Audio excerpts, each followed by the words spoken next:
amigos, bienvenidos a un nuevo video. En esta ocasión vamos a hablar, como ustedes ven en el título, acerca de la Tierra plana.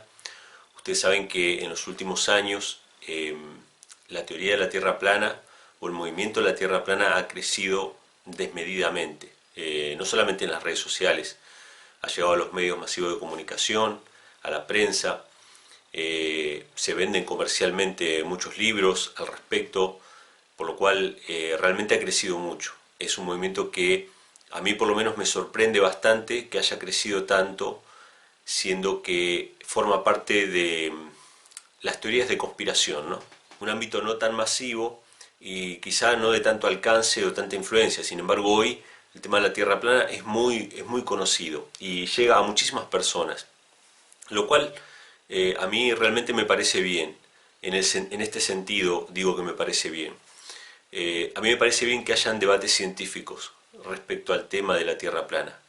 Me parece saludable. Me parece incluso que muchos terraplanistas que presentan sus evidencias o sus fundamentos científicos deben ser escuchados, los argumentos deben ser pesados, deben ser medidos y no deben ser ridiculizados, como suelen hacer muchos así llamados divulgadores científicos, ¿sí?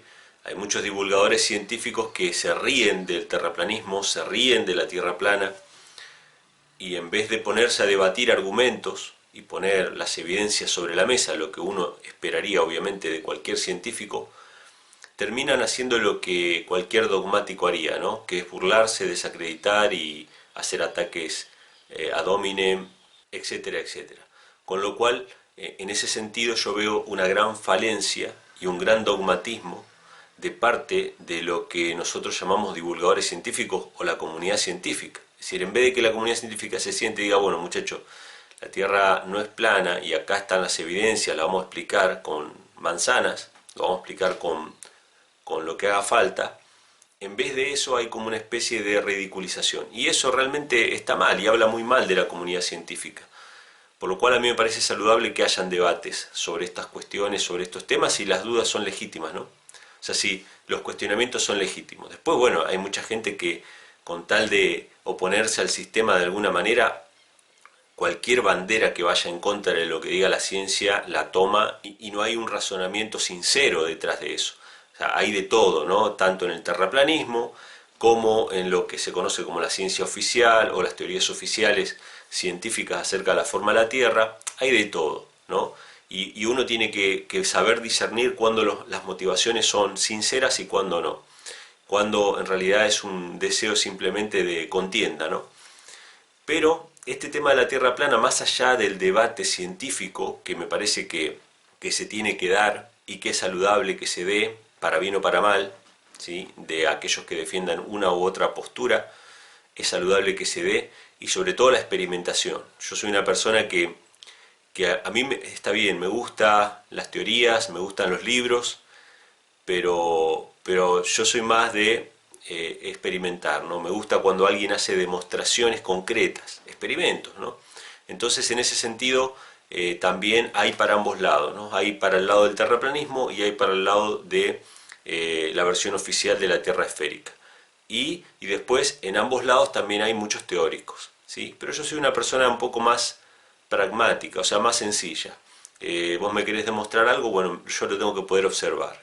No, pero con un cálculo, sí, está bien, pero me gustaría observarlo.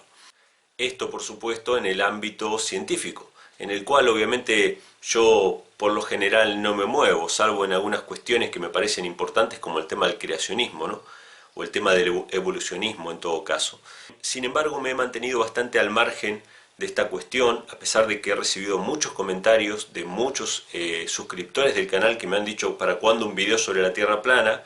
Yo siempre me he mantenido al margen porque me parece que es una cuestión que se puede dirimir mucho más fácil o de una manera más concreta de lo que se piensa. Es decir, simplemente hay que circunnavegar el globo de norte a sur, algo que hasta ahora no se ha hecho, siempre se ha hecho de este a oeste. Eso desde la época de Magallanes hasta la actualidad se puede circunnavegar de este a oeste, pero lo que hay que hacer es hacerlo de norte a sur. Y eso es un experimento, y hay que experimentarlo y documentarlo. Entonces, eso es algo que todavía pienso yo que se puede hacer y que se podría dirimir la cuestión de una manera mucho más sencilla, y después estamos en cierta medida limitados, ¿no?, en cuanto a ciertas observaciones. Por lo tanto, yo me mantengo bastante al margen de ese tema porque creo que no es el centro, no es lo más importante o el tema más importante que por lo menos a mí me ocupa en este momento. No creo que sea la mayor conspiración de la historia de la humanidad, como algunos la llaman. Yo creo que hay otras grandes conspiraciones de la historia de la humanidad que sí ocultan verdades que son vitales, y esas verdades vitales hacen a la salvación de las personas, ¿no?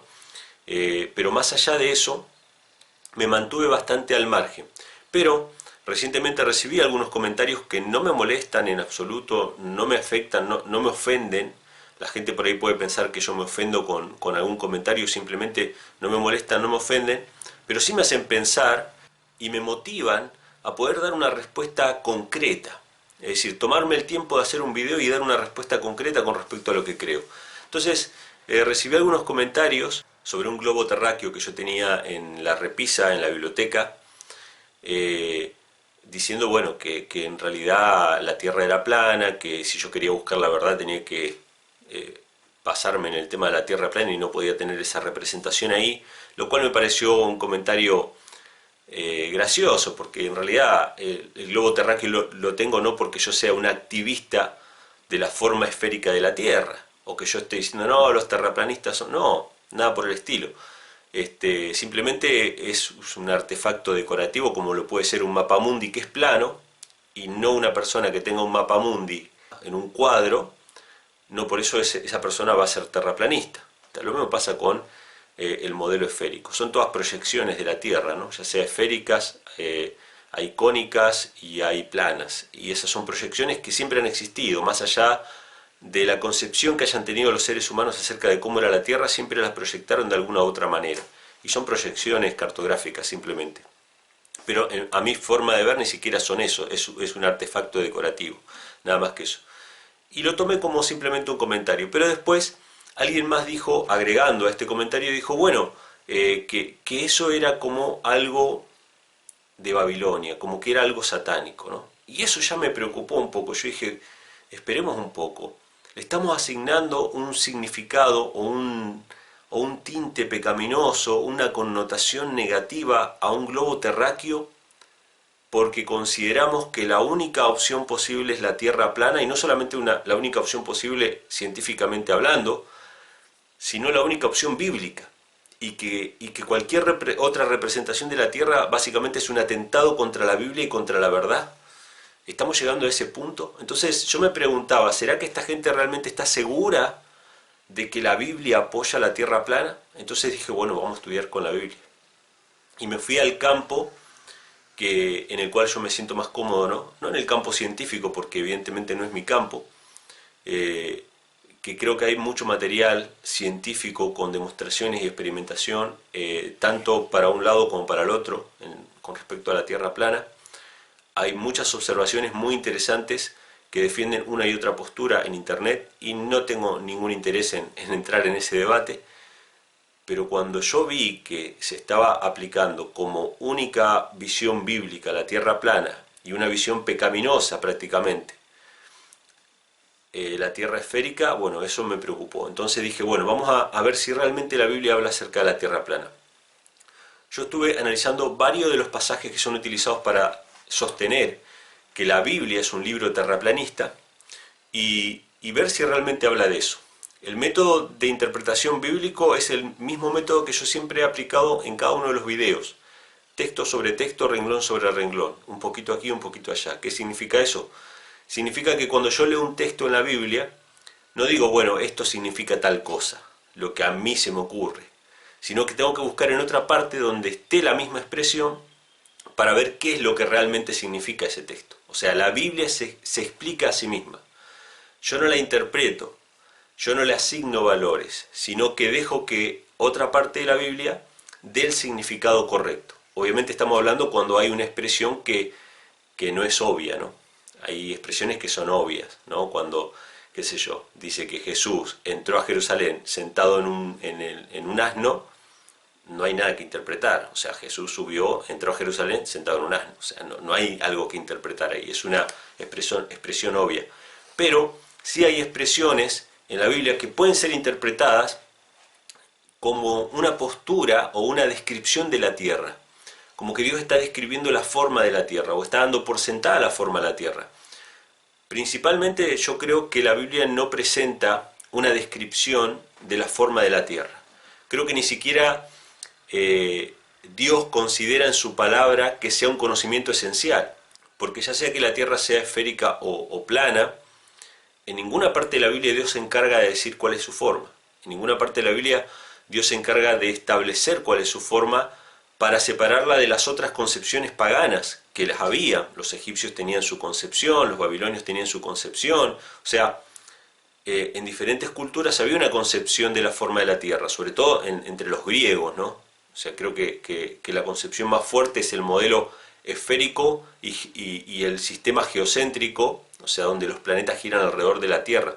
Creo que era el más fuerte o el más acabado modelo de cómo podría ser el mundo y el universo, ¿no?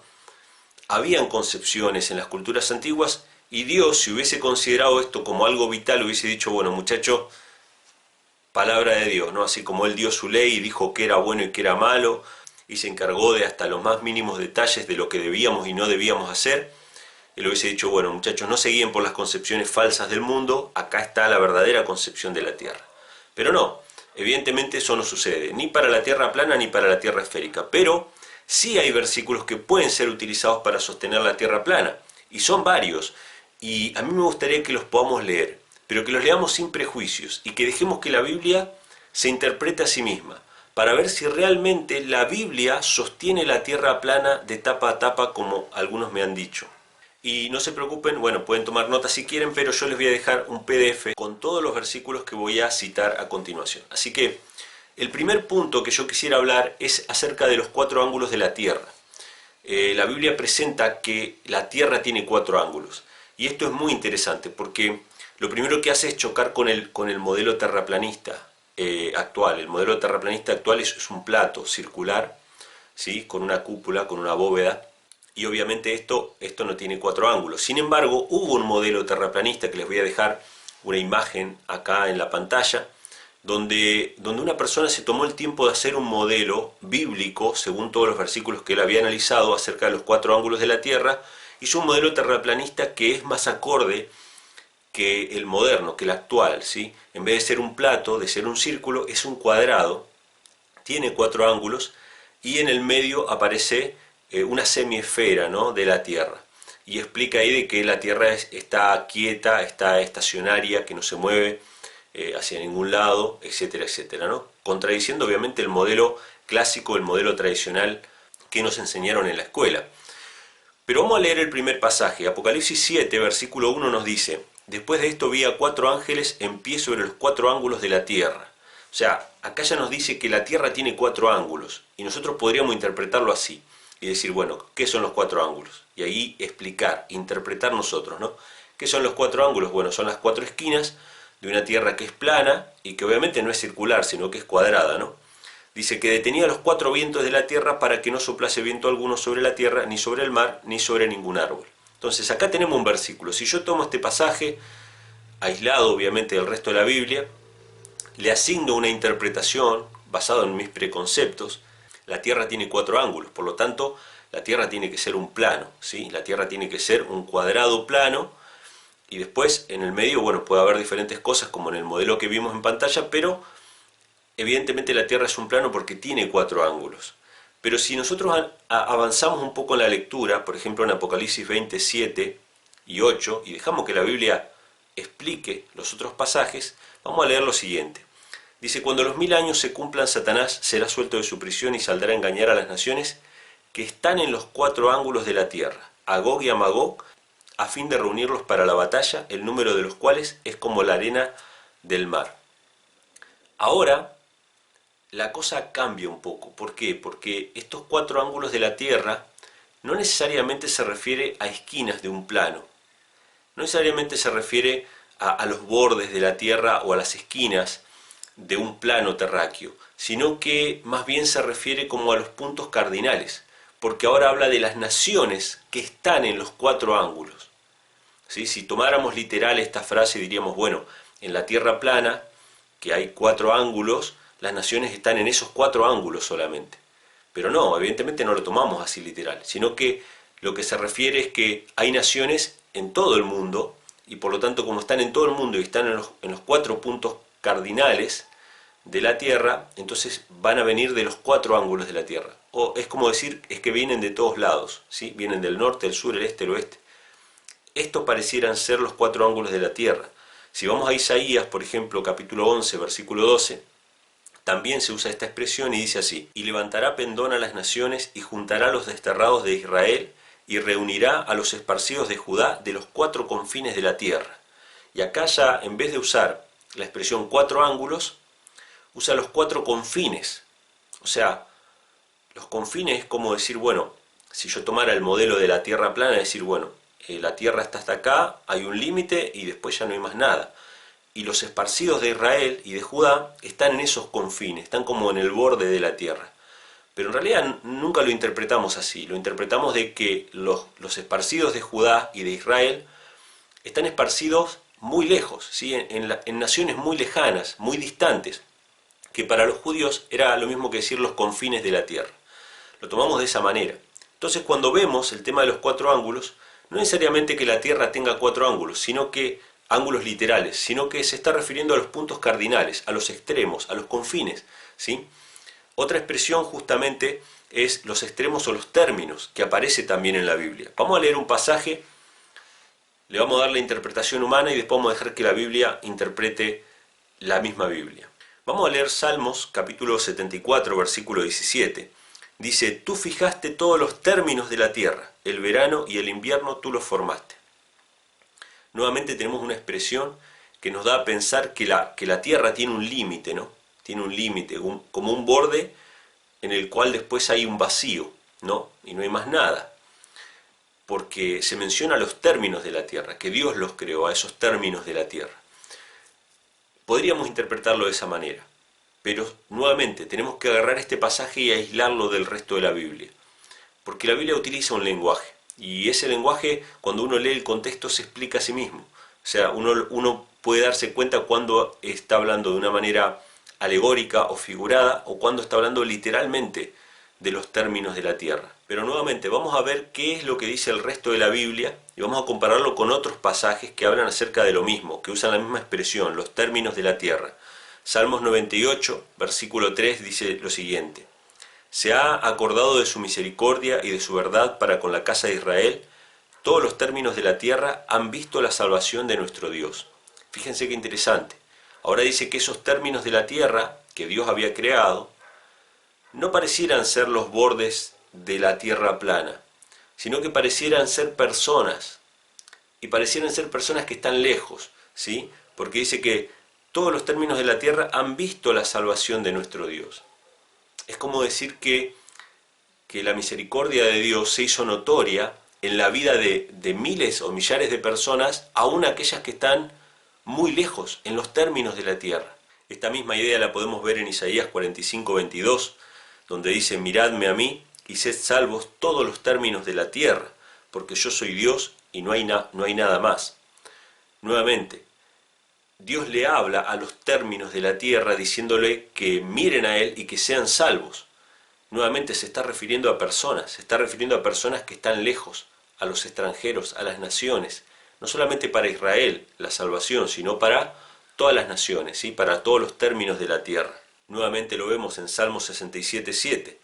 Bendíganos Dios y témanlo todos los términos de la tierra. Nuevamente un llamado a temer a Dios todos los términos de la tierra, es decir, a las personas que en todo caso están extremadamente lejos, ¿no?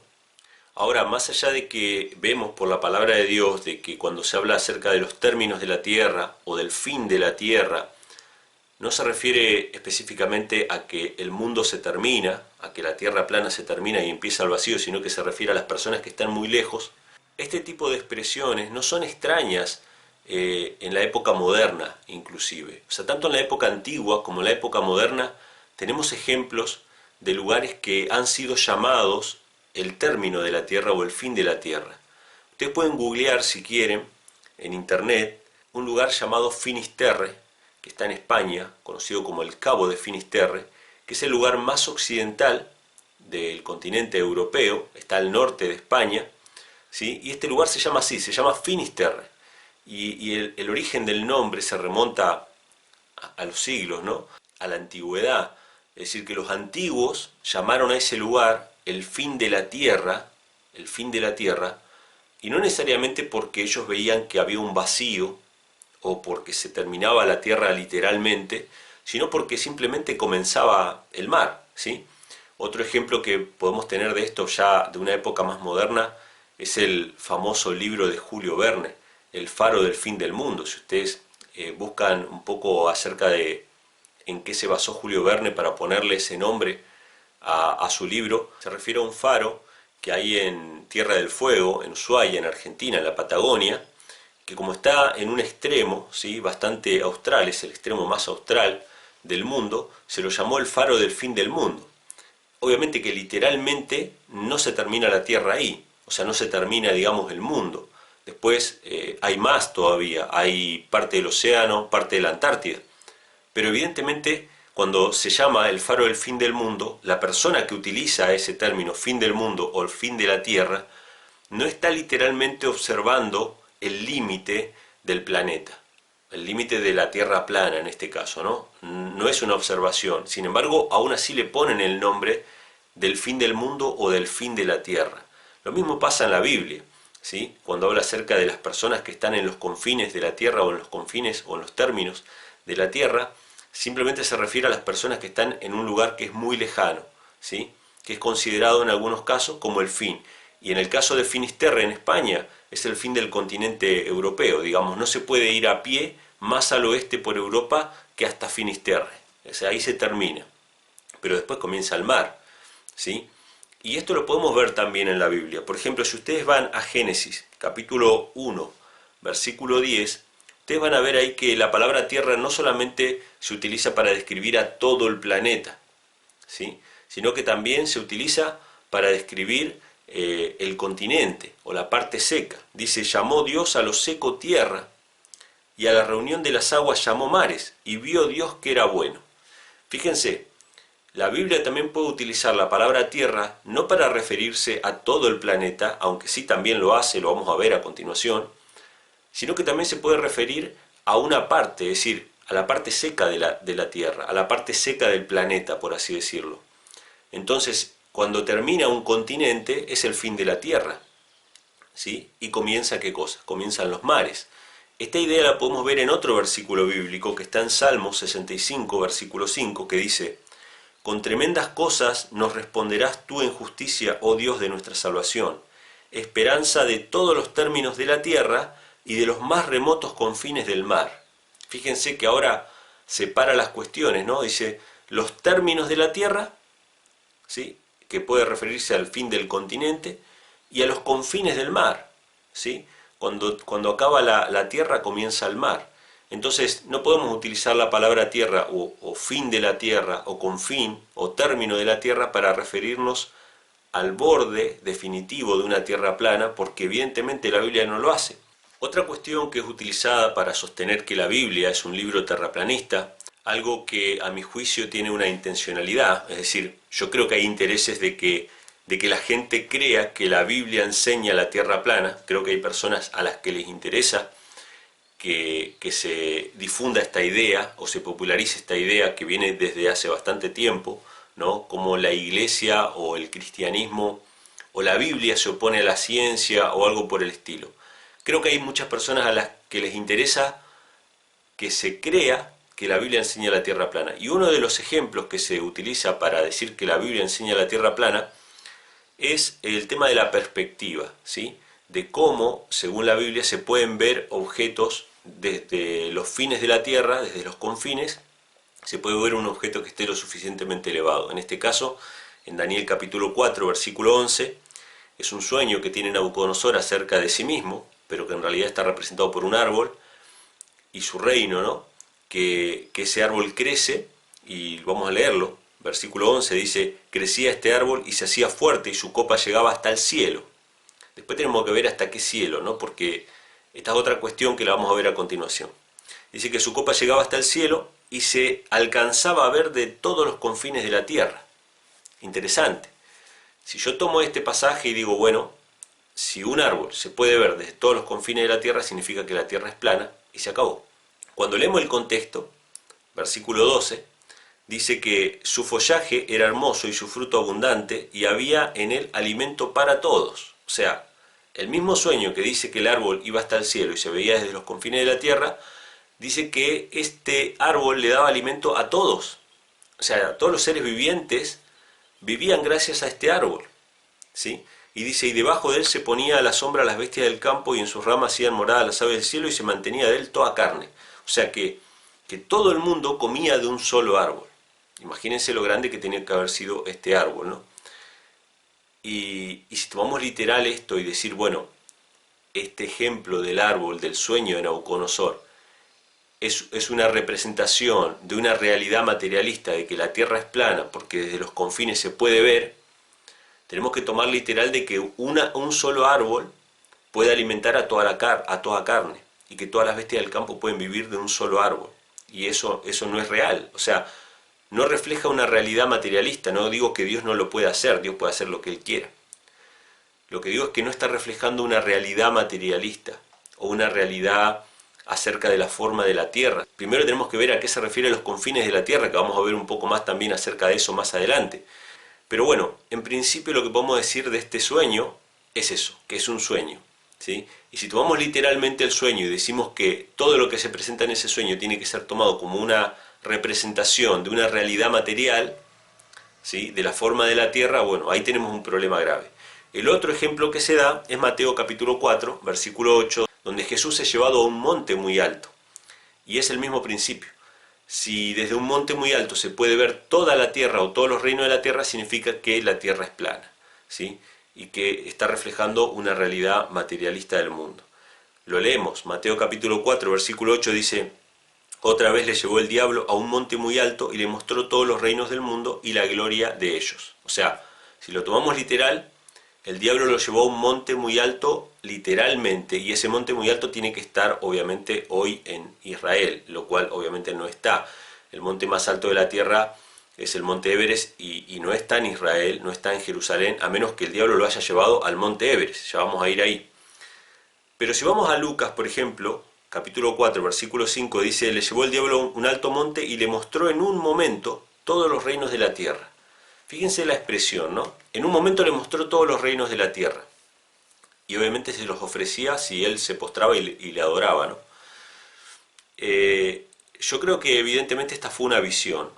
O sea, Satanás, por medio de sus artes, por medio del poder que tiene limitado para hacer, podía mostrarle todos los reinos de la tierra, como si fuera una visión, porque por eso dice que en un momento se lo mostró. Pero vamos a tomar que realmente, literalmente, lo llevó al monte más alto, o sea, de Jerusalén lo transportó al monte Everest.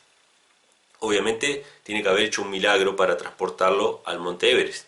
Si cuestionamos el hecho de que Satanás pueda hacer un milagro de mostrarle en una visión los reinos, también deberíamos cuestionar el hecho de que pueda llevarlo milagrosamente al monte Everest y después devolverlo al desierto. Obviamente tiene que ser un milagro, es algo sobrenatural. Sea cual fuera el milagro que hizo, un milagro fraudulento, ¿no?, ya sea llevarlo al monte Everest o mostrarle los reinos de la tierra, era falso, es decir, era una visión.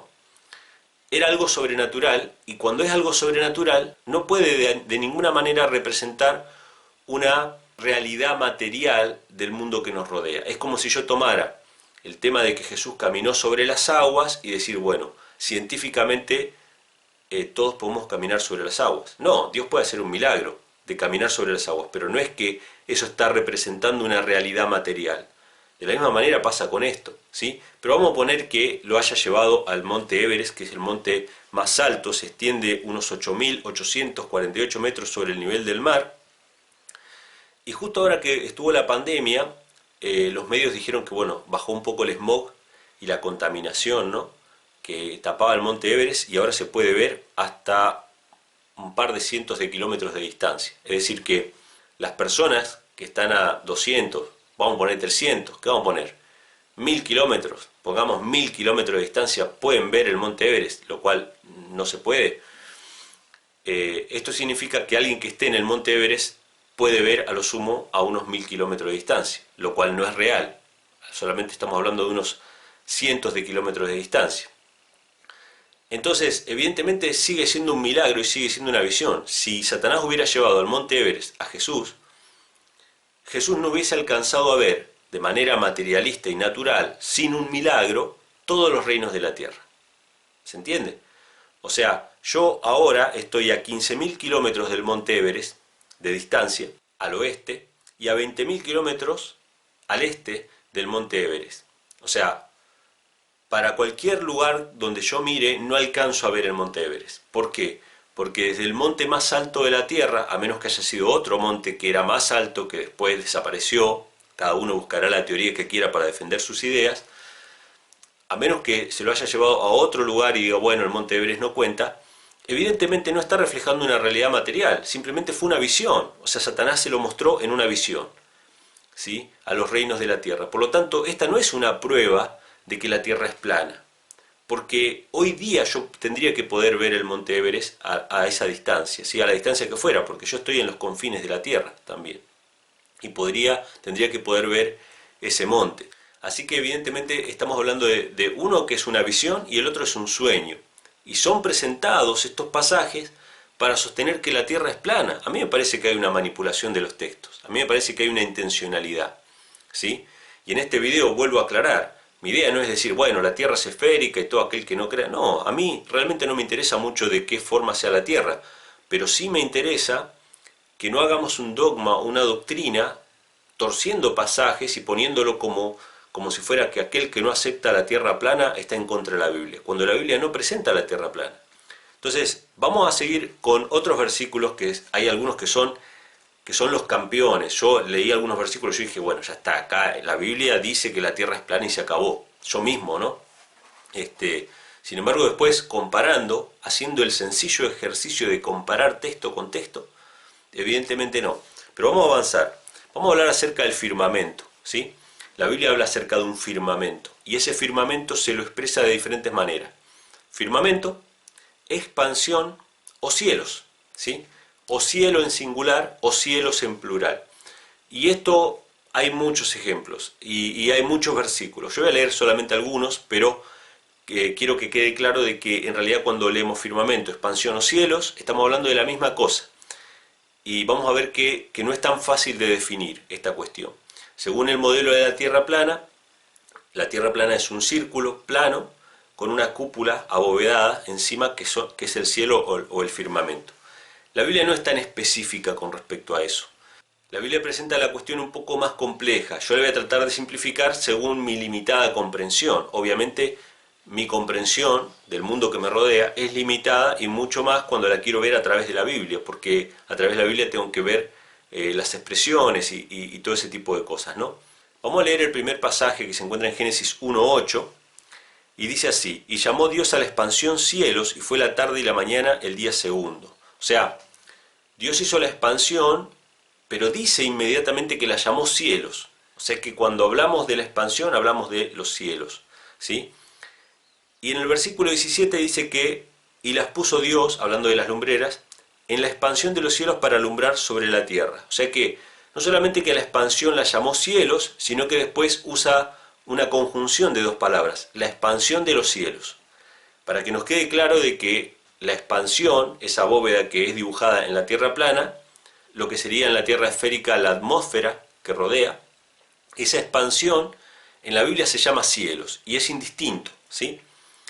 Entonces vamos a leer el primer pasaje. Salmos 19:1 dice: los cielos proclaman la gloria de Dios y la expansión anuncia la obra de sus manos. Nuevamente, cielos y expansión utilizadas como la misma cosa. Recuerden que en la poesía hebrea, cuando dice y, no necesariamente está enumerando cosas distintas, sino que puede estar repitiendo la misma cosa. Por ejemplo, el hacer tu voluntad, Dios mío, me ha agradado, y tu ley está en medio de mi corazón. En las dos expresiones se habla de lo mismo. Hacer la voluntad, es la ley, me agradó, está en mi corazón, es lo mismo, pero se lo dice como si fueran dos cosas distintas. En este caso pasa lo mismo, ¿sí? Los cielos proclaman la gloria de Dios y la expansión anuncia la obra de sus manos. O sea, que los cielos y la expansión de los cielos, es exactamente lo mismo.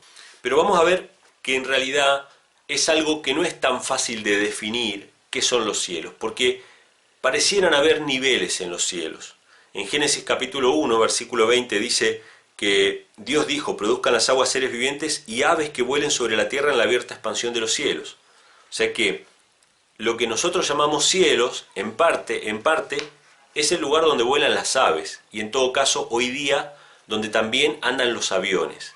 Pero la definición sigue. Génesis 1.14 dice: dijo luego Dios: haya lumbreras en la expansión de los cielos para separar el día de la noche, y sirvan de señales para las estaciones, para días y años. O sea que, aparte de ser el lugar donde vuelan las aves, donde están los aviones, también es el lugar donde están los astros, ¿sí? Las lumbreras, el sol, la luna y las estrellas. Y también están en la expansión, ¿sí? Están en la misma cuestión, pero evidentemente en otro nivel, porque en la práctica no es lo mismo estar en un avión o estar en una determinada altura sobre un edificio o un rascacielos, o incluso sobre el monte Everest, que estar tocando las estrellas, tocando el sol y la luna.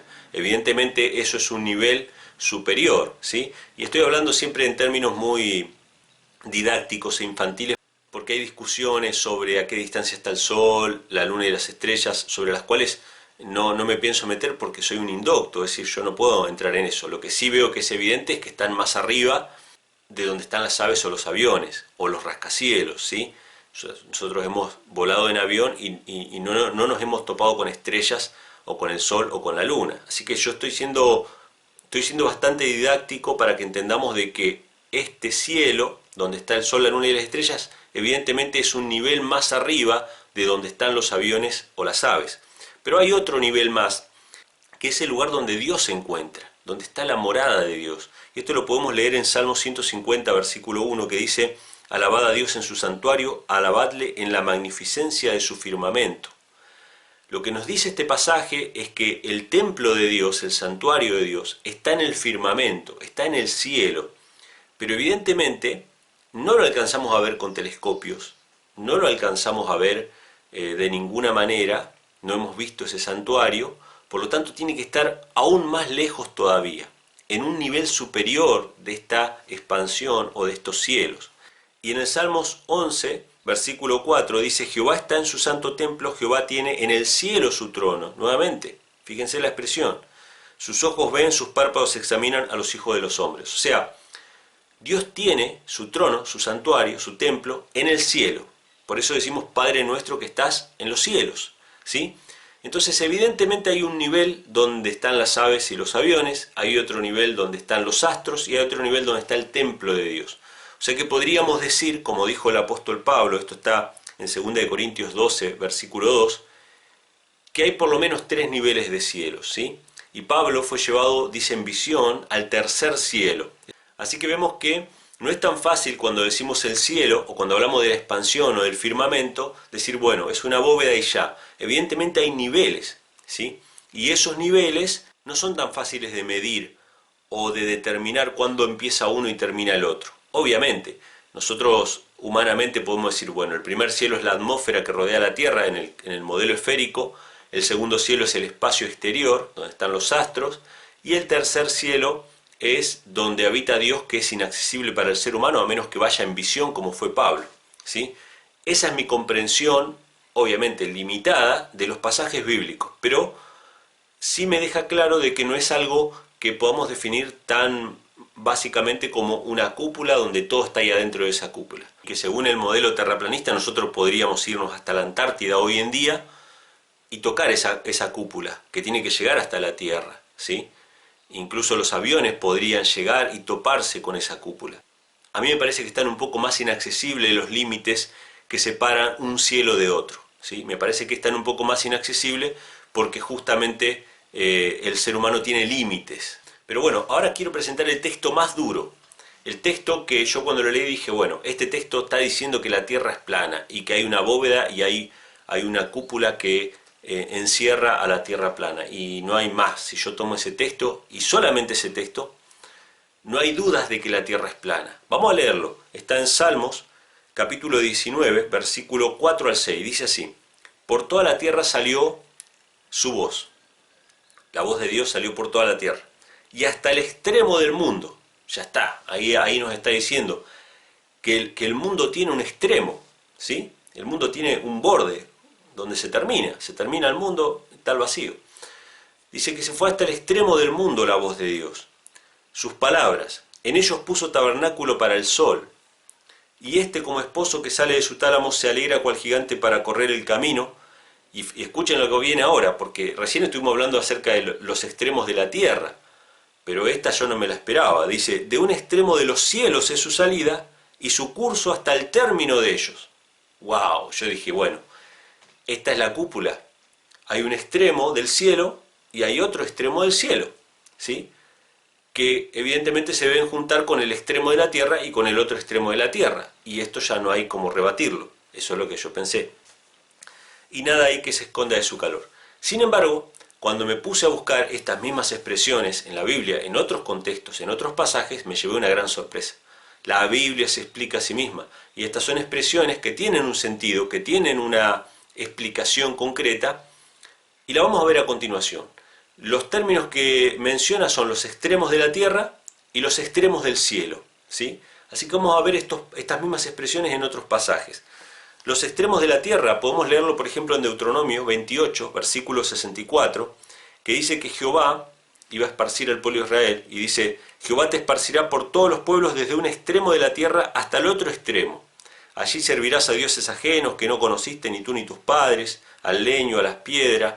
O sea, Dios había dicho que los iba a esparcir entre las naciones, que si ellos no obedecían la ley de Dios, si ellos eran rebeldes, Dios iba a traer otras naciones que los iban a invadir, iban a ser llevados cautivos a diferentes naciones, y acá dice que los iba a esparcir desde un extremo al otro extremo de la tierra.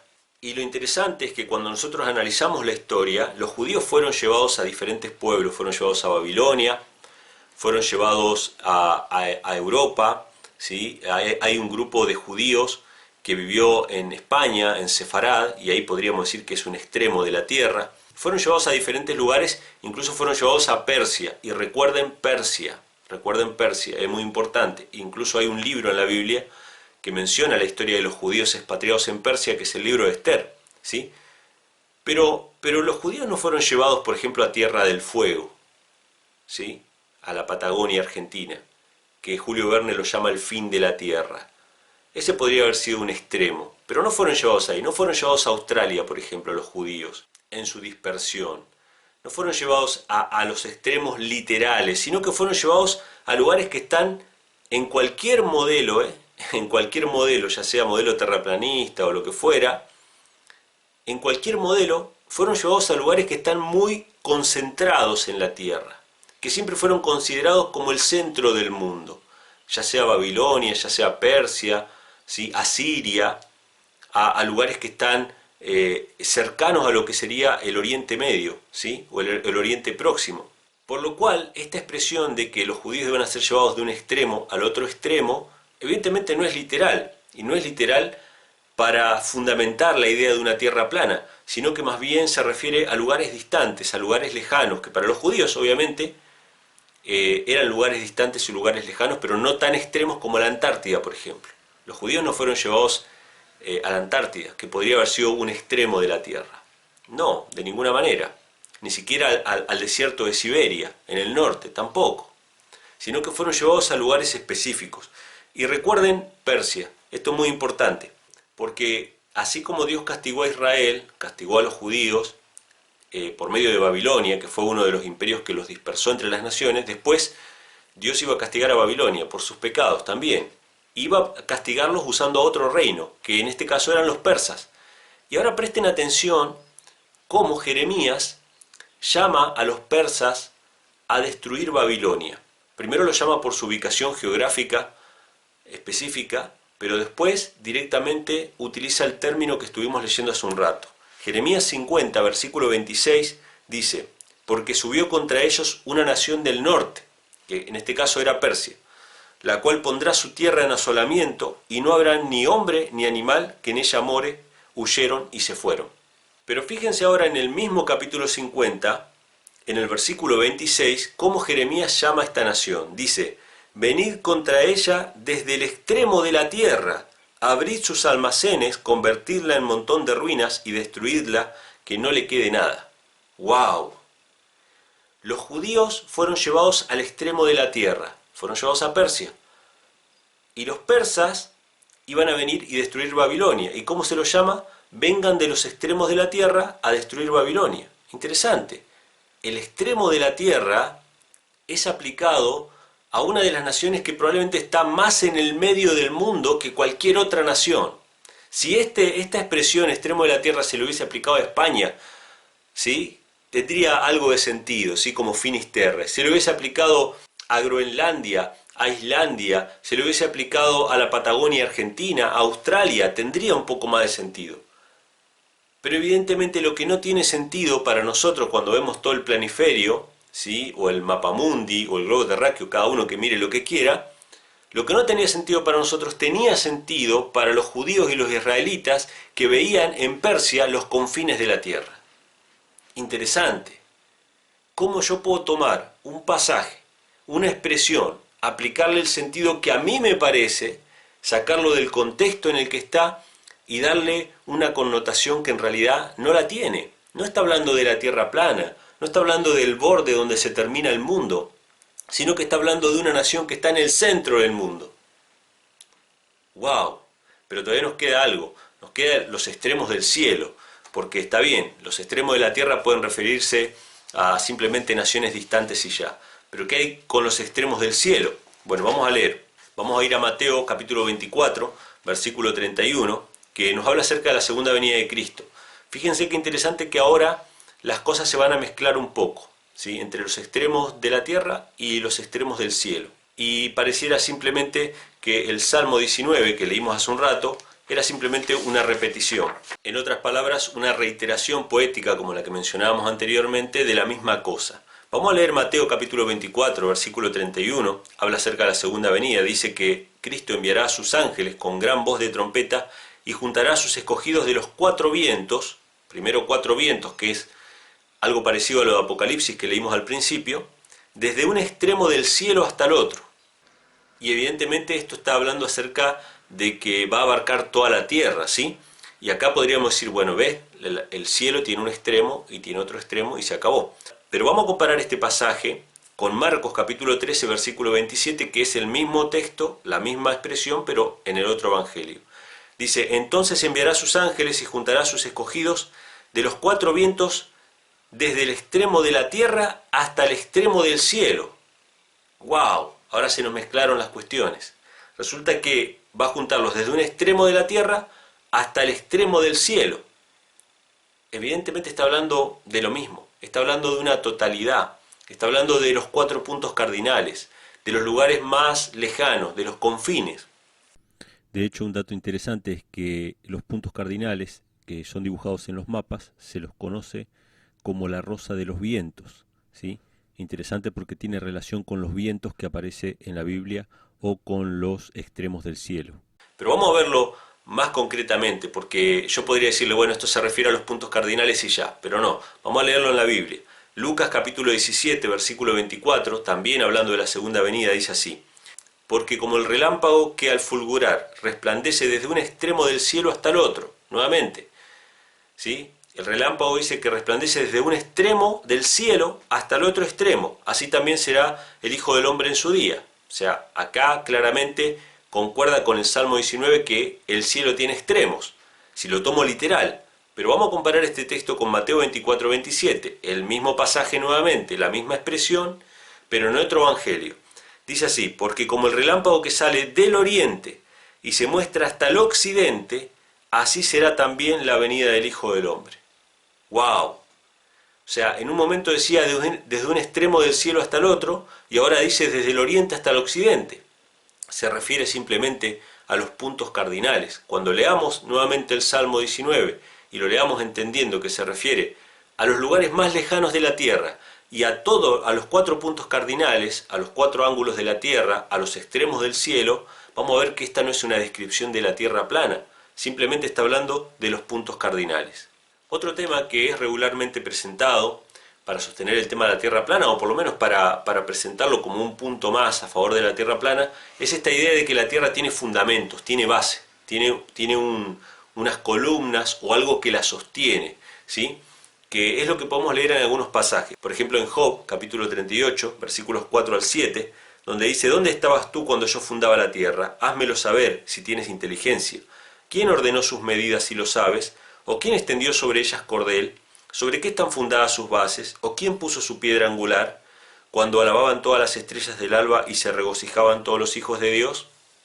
Este punto me parece muy importante porque Dios le está diciendo a Job que él puede saber mucho, y Job sabía mucho, que él puede tener mucha ciencia, pero que en realidad él no sabe nada, ni de cómo es la tierra, ni de cómo está fundada, ni de cómo está sostenida. Puede elaborar teorías que satisfagan algunas curiosidades, pero de saber, no sabe. Y esto es lo que pasa con nosotros también, ¿sí? Bueno, no es el punto de este versículo, pero me parece importante ubicarnos un poco en nuestro lugar y decir, bueno, yo no puedo explicar todo de cómo funciona el universo. Puedo elaborar teorías que pueden satisfacer en mayor o en menor medida las curiosidades o las inquietudes que tenemos, o dar una explicación más o menos cabal a los fenómenos que observamos. Pero de ahí a saber cómo funcionan las cosas y cómo fueron formadas y cómo se hicieron, tenemos que bajarnos un poco del pedestal y asumir que no todo está revelado. Y de hecho Dios se lo dice a Job. Pero una de las cosas que les dice es sobre qué están fundadas sus bases. O sea, la tierra tiene bases. ¿O quién puso su piedra angular? Bueno, la tierra tiene una piedra angular. Entonces yo agarro este pasaje, lo tomo literal y digo, bueno, voy a hacer un diagrama de la tierra según la Biblia. Entonces hago la cúpula, hago el disco, le hago columnas, le hago una piedra angular, que debe estar en el medio, supongo yo, y hago todo literalmente como dice acá. Y está bien, el que quiera hacerlo lo puede hacer. Pero no creo que sea sano ni sea bueno exigir que todos piensen que esta es una explicación literal de la forma de la Tierra. Porque vamos a ver ahora que los fundamentos de la Tierra aparecen en otros pasajes y vamos a ver que es algo mucho más común o más fácil de entender de lo que nos imaginamos. No tanto de que la Tierra es un plano apoyado sobre algo, sino más bien que habla un poco de la corteza terrestre o de lo que nosotros entendemos como las partes duras que hay más abajo. Si vamos a Proverbios, capítulo 8, versículos 26 al 31, dice: no había aún hecho la tierra, ni los campos, ni el principio del polvo del mundo. Cuando formaba los cielos, allí estaba yo. Este es Cristo que habla, que estaba con el Padre.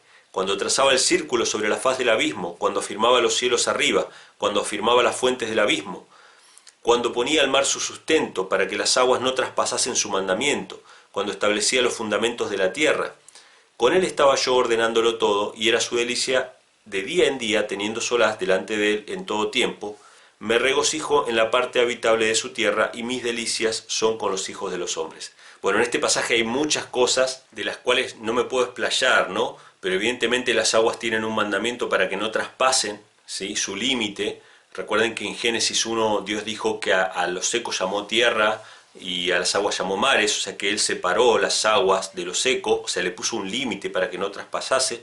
Pero lo importante acá es que dice que se establecieron fundamentos de la tierra, se establecieron fundamentos. Nuevamente, esta idea de poner un plano o poner algo sobre unas bases, sobre unas columnas, sobre una piedra angular, etcétera, etcétera.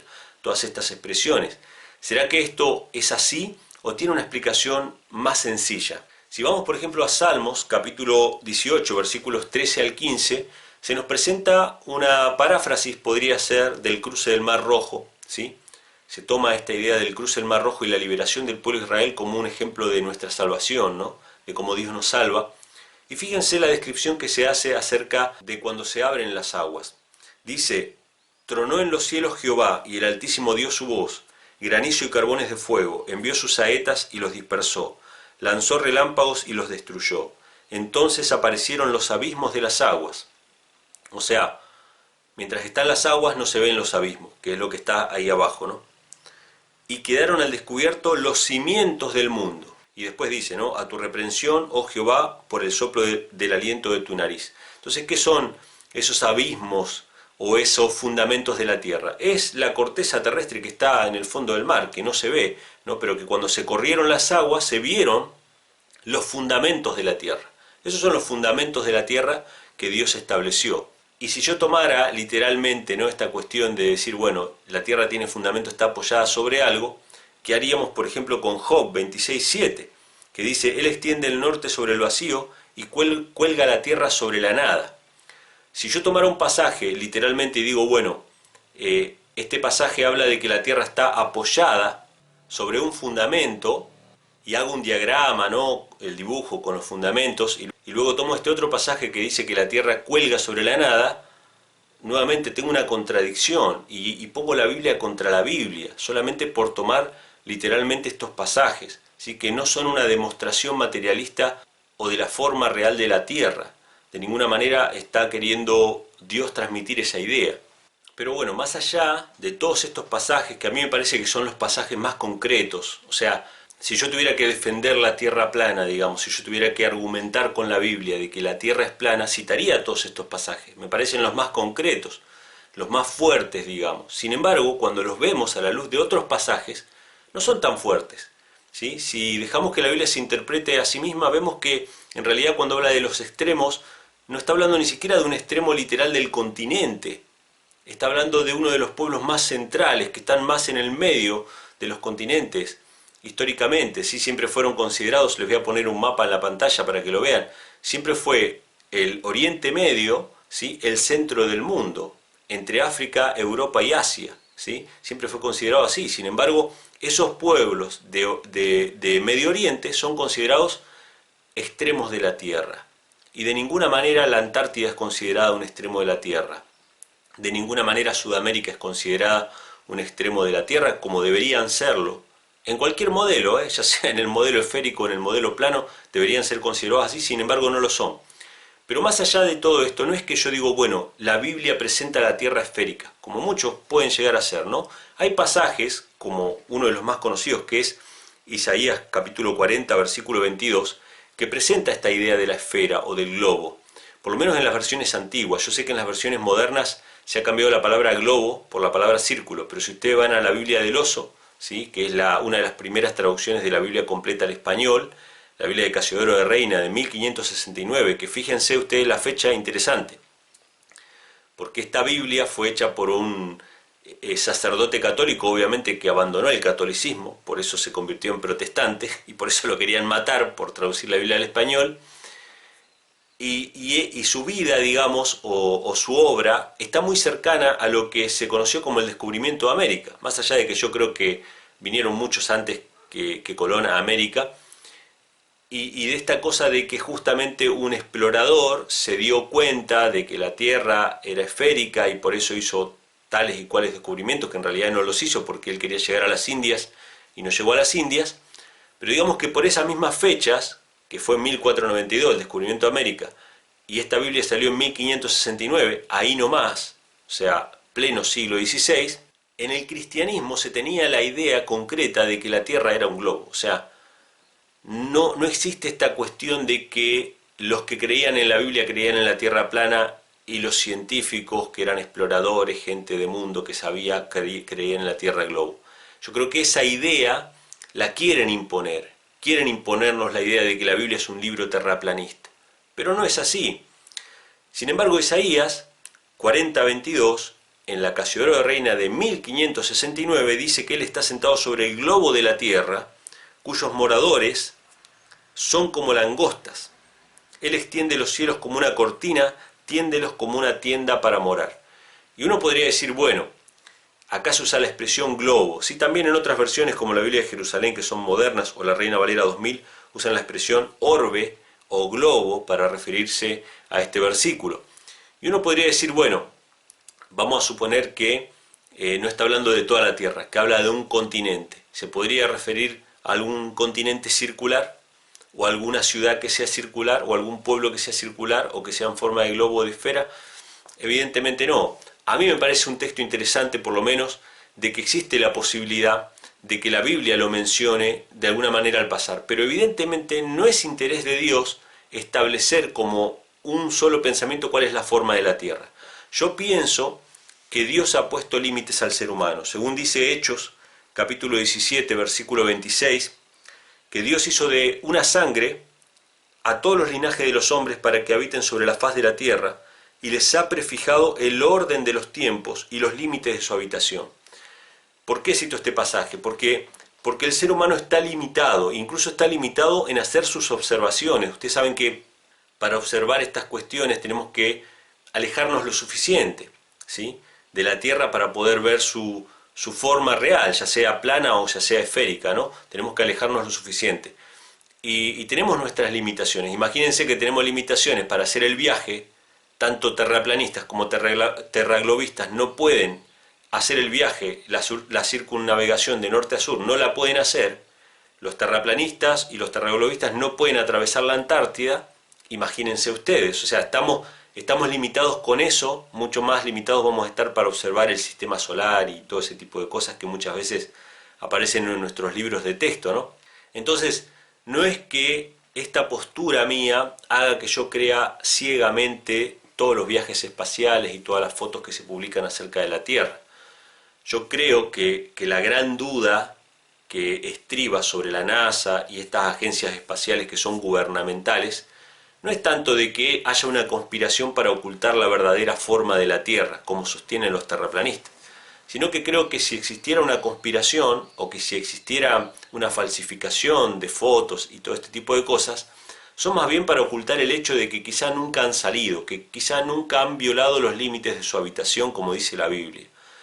A mí me cuesta mucho creer que el hombre haya caminado por la luna, no lo descarto absolutamente, pero creo que si hay falsificaciones, si hay fotos falsas, si hay fotos trucadas, si hay falsas filmaciones, que puede ser que las haya, porque una agencia gubernamental justamente que se sostiene más que nada por los impuestos de la gente, es decir, que el Estado tiene que brindarles un apoyo económico, tienen que justificar en qué gastaron obviamente ese dinero.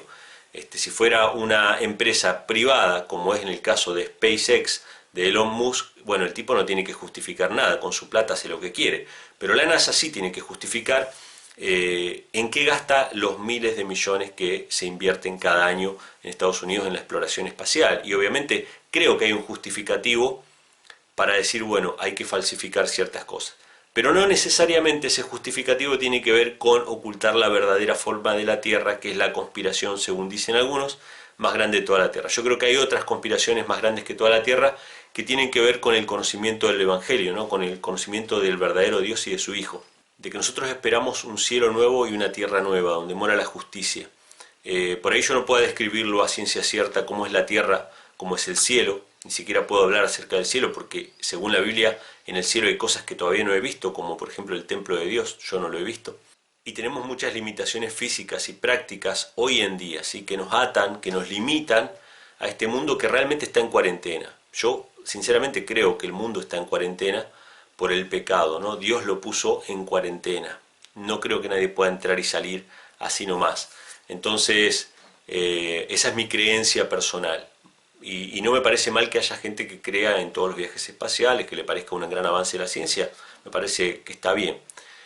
Pero bueno, creo que una cosa es dudar de los viajes espaciales hechos por agencias gubernamentales y otra cosa es creer que hay una conspiración para ocultar la verdadera forma de la Tierra, que es plana.